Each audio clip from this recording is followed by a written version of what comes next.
CCAT is Bellevue's community outreach program to help provide services for people in crisis, whether they be homeless, suffering a mental health issue, or just at a state in their life where they need some type of help to kind of move along or, make some type of progress. We've had hours and hours of de-escalation, CIT training. Everyone on the CCAT team has been through hostage negotiation training, so a lot of those we go to many calls a day, and we use these skills on every call, whether it's just assessing a situation or literally talking someone through one of the worst moments of their lives. My name is Ruby Townsend, and I'm a social worker. I also ride along on the Bellevue Police Community Crisis Assistance Team. My role is to partner with the police officer to figure out the best solutions and to bring a social work and social services and a mental health perspective on these calls, and then also to kind of try to piece together the social services world and the criminal justice system to figure out what we can do for people that's going to keep them out of jail and get them the services that they need. It's not traditional. It's very patient, it's understanding, and it's just, showing empathy and knowing that everyone falls sometimes, and we want to be able to help them.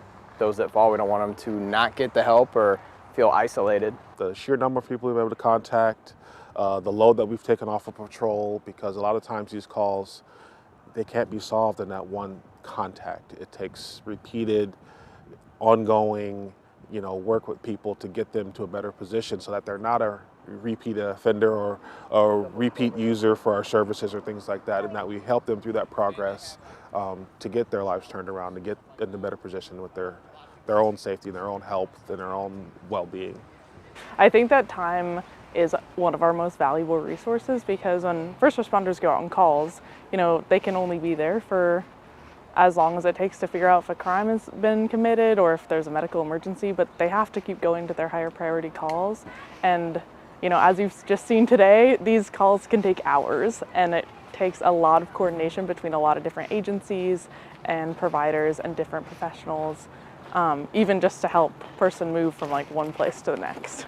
Having an officer there is good. I think that sometimes those types of calls change minute by minute. So there's 1 minute where maybe a social worker is the right person to be talking to that person, and then the next minute things could change and maybe it's an officer. There's some calls when, we go out and someone sees the officer and is like, I absolutely don't want to talk to police, but then they can talk to me. And then there's other calls where they look at me and they're like, I do not trust anyone unless they're in a position of authority, and they talk with the officer. So I think that in terms of police officers and their role in kind of mental health or crisis work, I think that it always comes down to everyone having a lot of options to tailor the exact right response. One of the most important things about the team of officers that we have right now is that they're all really committed to doing this work, and that they were the ones that wanted to have some sort of specialty unit.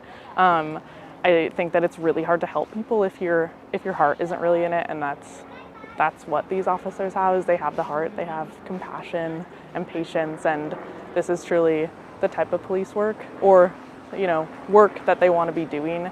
The residents of Bellevue, all of them I've talked to, they want the same thing we want. We want people to have help, get housing. They just don't want people to just keep moving and moving and moving. So I would say my biggest for the residents, be understanding, be patient, and supportive of us. I feel like this unit is going to go a long way in helping individuals who are in Bellevue.